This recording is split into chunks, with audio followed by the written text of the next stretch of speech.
Hi, this is Paul and welcome to my channel. En my channel I talk about Bitcoin Cash and everything Bitcoin Cash related.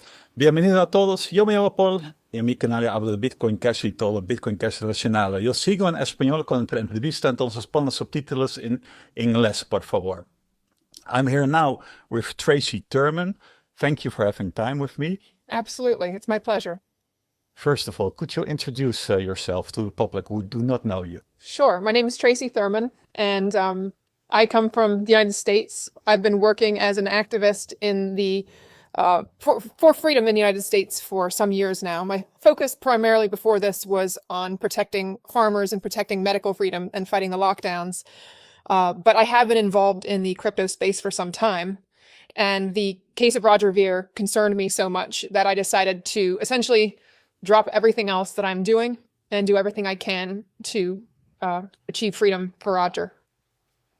And what is your role now? What do you ever achieve to achieve freedom for Roger? Can you elaborate on that? Sure, I'm working full time on the campaign to attempt to get Roger a presidential pardon because it's what he deserves. It's the only chance he has in the American justice system, given how he has been targeted. Absolutely. For the people who do not know the situation of Roger, in the BCH community, everyone knows Roger, but there are also people watching this video who probably do not know his situation. Can you tell more about it? What happened? So I'm assuming everyone knows who Roger is. What many of them may not know, besides, everyone knows that he was Bitcoin Jesus. Everyone knows the position he took in the block wars. If you're in the Bitcoin Cash community, I'm assuming that knowledge basis.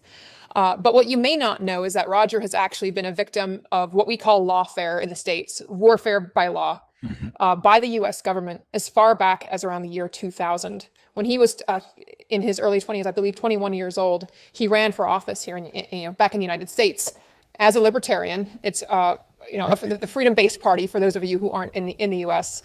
And he criticized the IRS and the ATF. Now, those are our tax service and the Bureau of Alcohol, Tobacco, and Firearms. And he criticized the ATF specifically by saying that they were jackbooted thugs and murderers. And he said that because it's what they are.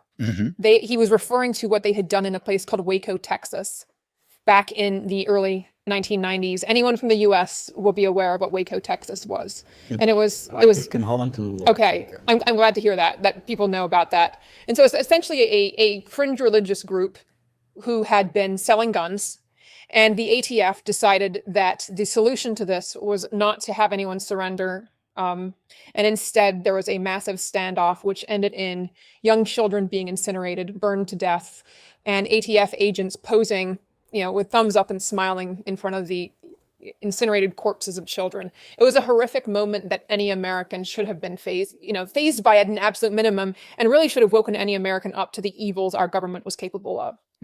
And so Roger decided to speak up about that in a debate that he had with the Democrat and the Republican candidates, and the ATF heard it.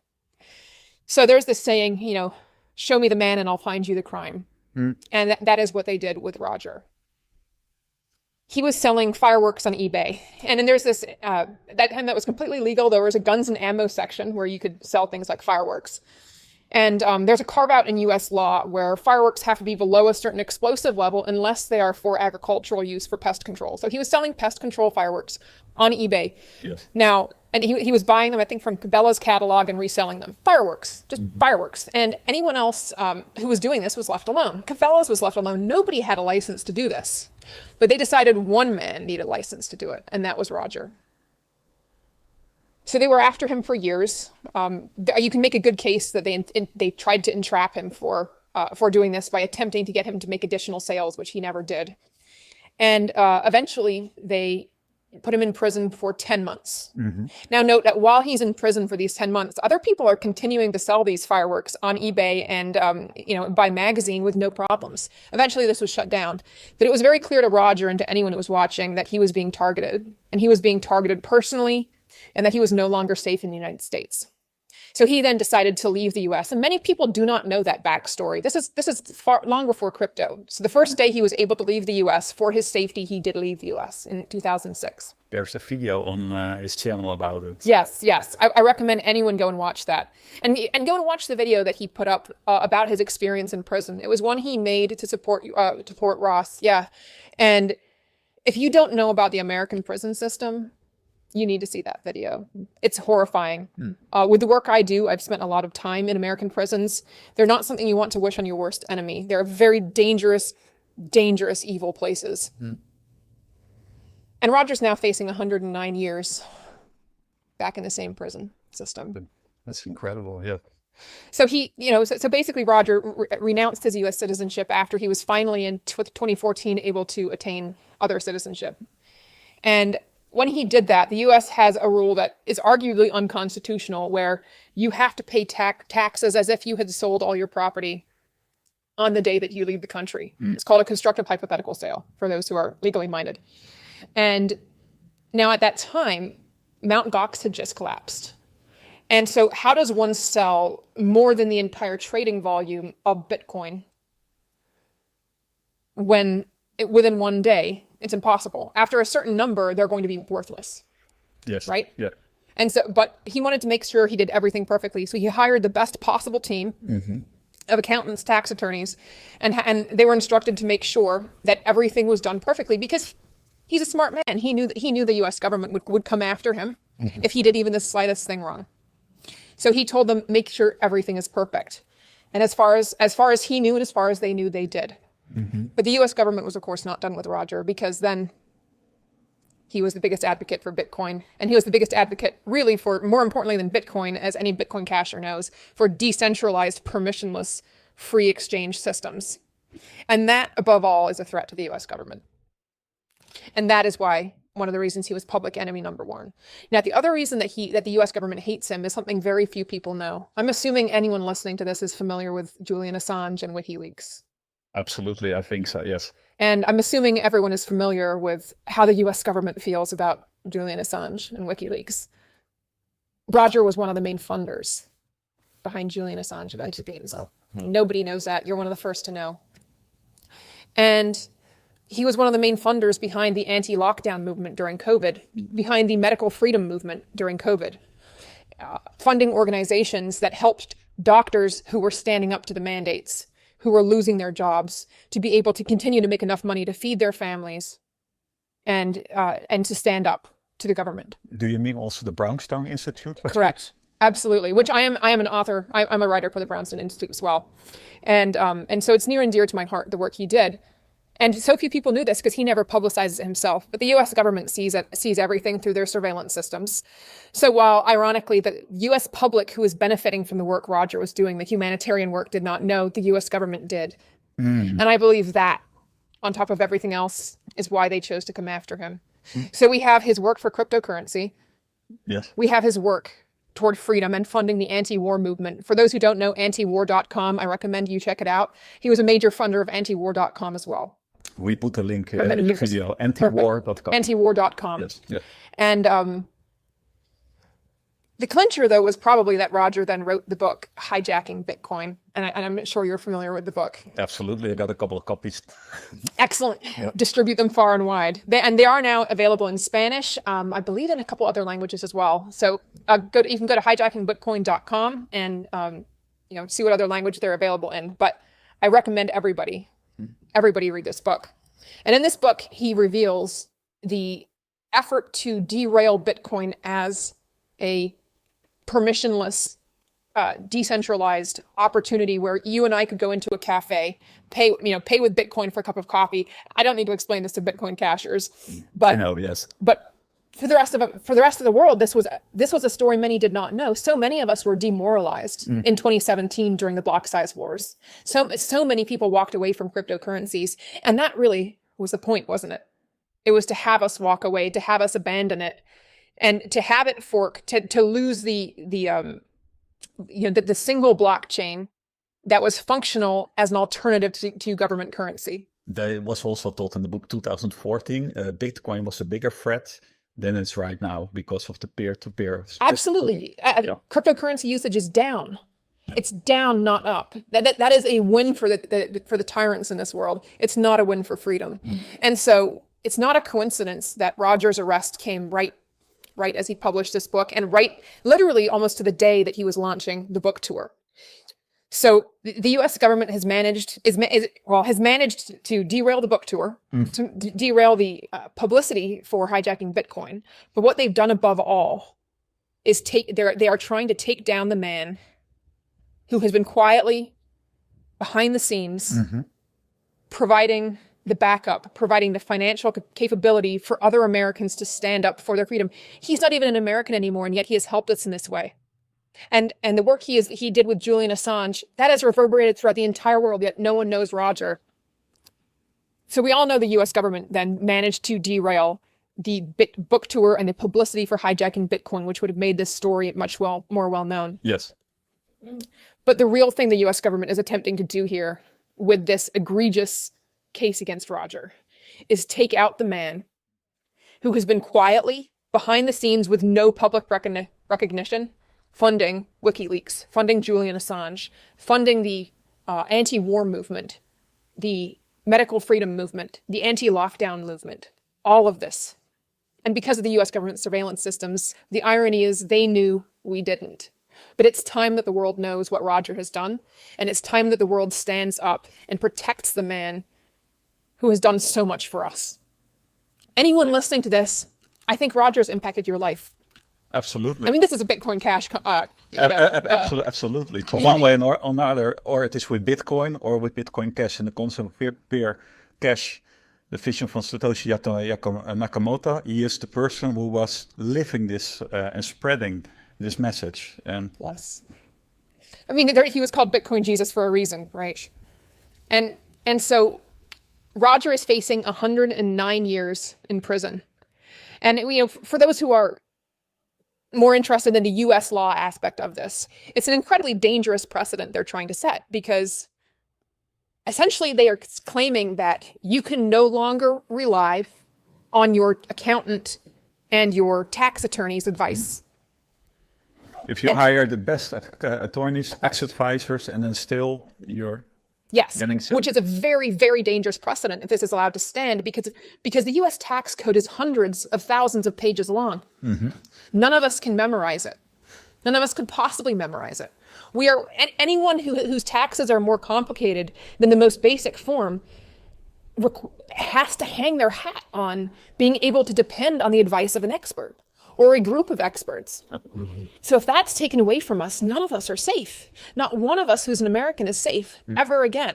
The IRS can make any of us criminals like that. And so that is one of the most dangerous precedents being set here. And the second most dangerous precedent being set is what's called the violation of attorney-client privilege. And I'm assuming it's the same in most countries, but there is a sacred pact that if I go to you and you are my attorney, we can have a conversation that is entirely private and that you never have to reveal, minus me telling you, I'm about to go imminently commit a crime. It's something great, something like that. Outside of that, our conversation is legally sacrosanct and never has to be revealed. And they're attempting to destroy that in Roger's case. In 2017, the IRS raided Roger's attorney's office at gunpoint. Did you know that? Yes, they raided his attorney's office at gunpoint and interrogated one of the young attorneys who didn't know better. Yes. And one of the more senior attorneys saw what was happening and stopped it. But that was information they should never have had. Falsely, correct. Received. And they're refusing to negotiate with. He has said, look, if you disagree with the number my experts came up with, come back to me and tell me what you think I owe. Tell me what you think I should pay. Of course, yes. He has been acting in good faith through this entire thing. They won't do it. They won't give him a number. They won't tell him what he does owe. All they will tell him is, we want you in prison for 109 years. There's no even little space to negotiation, nothing. None. And absolutely no negotiation. Received, material where they... None. They won't negotiate at all. In fact, they want Roger to waive all rights to attorney-client privilege. in order to have any negotiation. They want him to hand over every document. This is terrifying. The world American. just take it over. So, yeah. He's saying, yeah. Exactly. Like, yeah. And so whether you're involved in cryptocurrency or not, especially if you're an American, this should horrify you. So to me, this is a case that applies to everybody in cryptocurrency, everybody who cares about freedom, everybody who cares about medical martial law, everybody who cares about the war state, everyone who cares about Jullian Assange, Yes. and every single American who has any interest in any right to consult an attorney in the future or not go to jail because the government disagrees with their tax accountant on a number. So that's why this case is so important beyond the man himself. Roger is a wonderful person. I don't know if you have ever encountered him at all in your past. No, I've not encountered him. I know from a lot of documentaries, videos, how the Bitcoin Cash. I'm in the space since late 2016, so the early days I was not aware, and now more being publicly this year. Also after consideration to do that. So. Yes, what I noticed from Roger, he is a person with a really good heart. Can you tell me more about Roger and now how he is doing under the current situation? Because this is, for me, it's terrible. It's also mentally, how is he on the situation? This is really difficult challenge that he is now facing. Roger's a friend. We only met more recently, but I've been familiar with his work, for a long time. He's a really good human being. He's a humble person. He has a big heart. He cares about humanity. I've never seen him treat a person poorly. He's a really, really decent human being. And what he's facing is terrifying. Can you imagine the stress of knowing that at any moment, agents are going to knock on your door? And that's going to be the last moment of freedom you have, potentially for the rest of your life. The rest of your life is going to be spent in a cage, and you live with that every moment of every day. All of us have loved ones. All of us have loved ones, right? We either have a mother, we have a father, we have family of some kind. And to know that you're going to spend the rest of your life in a cage where you don't know when you'll see your loved ones again. Well, you behaved as a model citizen also to arrange all the documents in good faith to give up your nationality in this situation. So yeah, I cannot imagine it. I really cannot. I can say yes, but yeah. Yeah, and I say this advisedly because I have, like I said, worked in the with people in the U.S. prison system, spent a lot of time visiting people in prisons as part of my work for a very long time. What he's facing is an utter nightmare. So Tracy, is there anything that people can do also to help Roger in this current situation? There's something everybody can do, and it will take literally 60 seconds of your time. That's it. And so I'm going to ask you, people, please go to freerogernow.org and sign the open letter there. It's going to take less than 60 seconds of your time. You don't have to put in much personal information at all. It's really just your name and email address. You can choose to put in other information should you want to. You can leave a message of support for Roger if you'd like. But what we're asking you to do there is sign asking for Roger to be given a pardon. Roger deserves a pardon from President Trump. He's had no chance in the U.S. political system as it is. The system is weaponized against him. He will not get a fair trial. The one chance he has is for President Trump and the incoming administration to look at the lawfare and say, you know what? This man is facing the same lawfare so many of us have. This man deserves a pardon. We're only going to get there if we can show the groundswell of support for this. And you don't have to be from the United States to support this. You can sign from anywhere in the world. So please, I'm asking you, if you are watching this now, think about the fact that this man who has had an impact on your life is facing 109 years in a cage.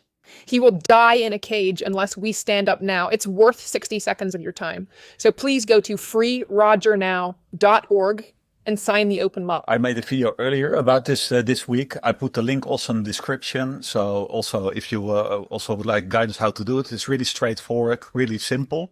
I've got two questions left, Tracy. The first of all, are you happy about the campaign so far that you are leading now as a public spokeswoman for getting a pardon of Roger? Because I saw a Bloomberg article this week, a Zero Hedge article, It's getting more publicity. Wow, what do you feel right now about the campaign you're leading?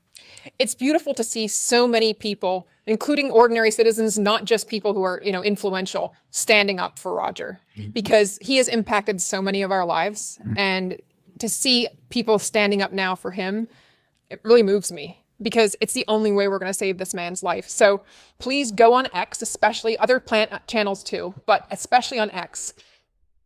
Share any content about Roger. We need to get the word out. We need to get the word out to people who have never heard of cryptocurrency. We need to get the word out to the normies, to the people for whom this is a completely new concept, who have never heard of Roger Ver, who have never heard of Bitcoin Jesus. We need to get the word out to all of them. So please share. And I mean share every day. We have to keep the pressure up between now and the end of January, because we need the Trump administration to know who Roger is, to know the impact Roger has made on so many people's lives. And we also need them to know Roger's been the victim of the same lawfare that Trump himself has been a victim of. Roger has been the same victim of the same lawfare that the new Attorney General Matt Gaetz has been a victim of. Roger's been the victim of the same lawfare as Bobby Kennedy, as Steve Bannon, as so many of the people in the incoming administration. This is the only chance Roger has, is this pardon. Last question, Tracy. In May, the now elected president Trump, he said he will release Russ Ulbrecht on the first day of his new administration. Do you know also Trump has the same plans for Roger, or did you hear have you some contacts maybe in his new elected government, or do you know? I know many people in the transition team. I worked hard to get Trump elected, which was a very strange position to be in as somebody who's not political, but this election was different. And I consider myself to have been a pardon voter. I voted for Ross Ulbricht's pardon, and I voted for Roger Ver's pardon. That's why I supported Trump. And do you want to know who one of the main funders was behind Ross Ulbricht's legal defense? I think it's Roger. It was Roger as well. So again, I'm just telling you, nobody has any idea how much this man has impacted all of our lives. And nothing has made Roger happier than knowing that Ross will probably walk free at the end of January. That's great. It's beautiful. And so our hope is that President Trump will extend the same mercy to Roger. Thank you very much, Tracy, for having this interview. You are so welcome. Yeah.